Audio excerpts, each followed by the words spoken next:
नमस्कार। कक्षा 3 विषय गणित के इस क्लास में सभी छात्रों का स्वागत है। प्रश्नावली 1 में हम संख्याएं पढ़ रहे हैं।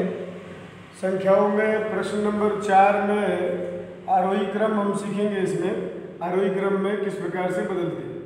तो बढ़ता क्रम, आरोही क्रम को बोलते हैं बढ़ता क्रम। लगातार संख्याएं बढ़ती हुई जाएंगी। सबसे पहले सबसे छोटी संख्या होगी और बाद में बड़ी संख्या होगी।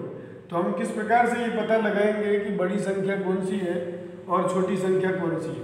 तो जिसमें अंकों की संख्या ज़्यादा है वह संख्या बड़ी है और जिसमें अंकों की संख्या कम है वह संख्या छोटी है। तो ये पहला नियम है इसका। इसके आधार पर अगर हम देखें तो यहाँ 3 संख्याएं सभी में है और फिर 2 है, फिर 1 है। तो सबसे छोटी संख्या 3 है। सबसे छोटी संख्या 3 है और 3 के बाद में 80 है। इसके बाद आगे की जो संख्याएं हैं उनमें अंकों की संख्या बराबर है। तो बराबर है तो यहाँ पर वह नियम लागू नहीं हो रहा। हम एक और नियम इसमें लगाते हैं। तो दो अंकों पर को मैंने अंडरलाइन कर दिया है और इसमें हम पता लगाएंगे कि ये 10 है, ये 22 है, ये 33 है, ये 12 है, ये 50 है। तो जो सबसे छोटी है वो 10 है, यानी कि 103। 10 के बाद में 12 है तो ये हो गई हमारी 125 और 12 के बाद में 22 और 33 और 50 22 220।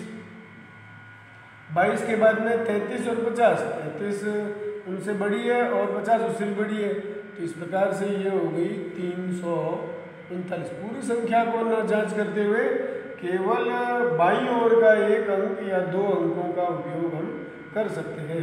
तो इस प्रकार से ये 50 का हो गया 500 पूरी संख्या। तो इस प्रकार से हमने ये बदल दिया, इसको बढ़ते क्रम में बदल दिया है। ऐसे ही हम दूसरे प्रश्न में भी करेंगे। यहाँ पर कुछ संख्याएं लिखी हुई है जिसमें 2 अंक है और 3 भी अंक है और 1 अंक भी है। तो जो सबसे छोटा है वो 1 अंक वाला है। तो 1 अंक वाला यानी कि 5। अब 2 अंक वाले 2-3 है, 13 है, 48 है और 56 है। तो इन सब में सबसे छोटा 13, 48 और 56। यहाँ पर ये संख्याएं बहुत छोटी है इसलिए हमने किसी फार्मूले का इस्तेमाल नहीं किया और सीधे पता लगा लिया कि कौन सी छोटी है कौन सी बड़ी है।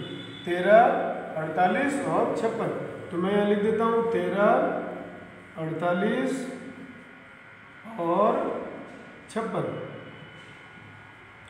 इस प्रकार से हमारी 1 अंक और 2 अंक वाली सभी संख्याओं को मैंने लिख लिया है। अब 3 अंक वाली जो संख्याएं हैं वो केवल 2 है, 137 और 400। तो केवल ये 2 प्रारंभ के 2 अंक बाईं ओर के 2 अंकों को ही देखेंगे। 13 और 40 में से 13 छोटा है और 40 बड़ा है। तो ये हो गया 137 और 400। तो ये हमने क्रम में बदलने का तरीका दोनों फार्मूले इसके अंदर हमने लगाए और इन 2 प्रश्नों को हल किया है। 2-3 प्रश्न और हैं, वे छात्र स्वयं हल कर सकेंगे। इसका उपयोग कर लेंगे, इन 2 सवालों को अच्छे से समझ लेंगे तो सभी प्रश्न हल हो जाएंगे। प्रश्न नंबर 6 के अंदर उसने पूछा है कि आपके घर से लगभग 500 कदम की दूरी पर एक मंदिर है और 400 कदम आप चल चुके हैं। अब 400 कदम हम चल चुके हैं, कहता है 15 कदम और चलने पर, यानी कि ये 400 के बाद में हमने गिनती लिखी है। पुस्तक में एक संकेत दिया गया है कि 401 से 500 तक गिनती लिख कर इस प्रश्न को हल करें। तो ये हमने कुछ गिनती लिखने का यहाँ प्रयास किया है, पूरी तो नहीं आई है लेकिन कोशिश करेंगे। 400 कदम चल चुके, 15 कदम और चलने हैं। तो देखो 15 कदम, ये 1 2 3 4 5 6 10 और 5 15। तो यहाँ तक हम पहुँच चुके हैं। 400 कदम हम पहले चल चुके हैं इस जगह पर और 15 कदम और चले तो हम कहाँ पहुँचे। कहता है 15 कदम चलने पर आप कौन से कदम पर पहुँचे। तो इसका उत्तर हो गया 415। 415 15वें कदम पर हम पहुँच चुके। 15 और कदम चलने पर, तो 15 और यहाँ से प्रारंभ करेंगे। 15 और कदम अगर हम चलते तो गिनते जाएंगे 1 2 3 4 5 6 7 8 9 10 11 12 13 14 15। 15 कदम और चलें तो हम यहाँ पहुँचेंगे, अर्थात 430वें कदम पर हम पहुँच जाएंगे। इस प्रकार से प्रश्न है। तो आगे तीसरे प्रश्न में ये भी कह रहा है कि 50 कदम और चले तो हम यहाँ पर पूरी गिनती लिख लेंगे 430 से आगे, और उसको हम यहाँ पर गिनते जाएंगे 50 कदम और उसमें जोड़ लेंगे।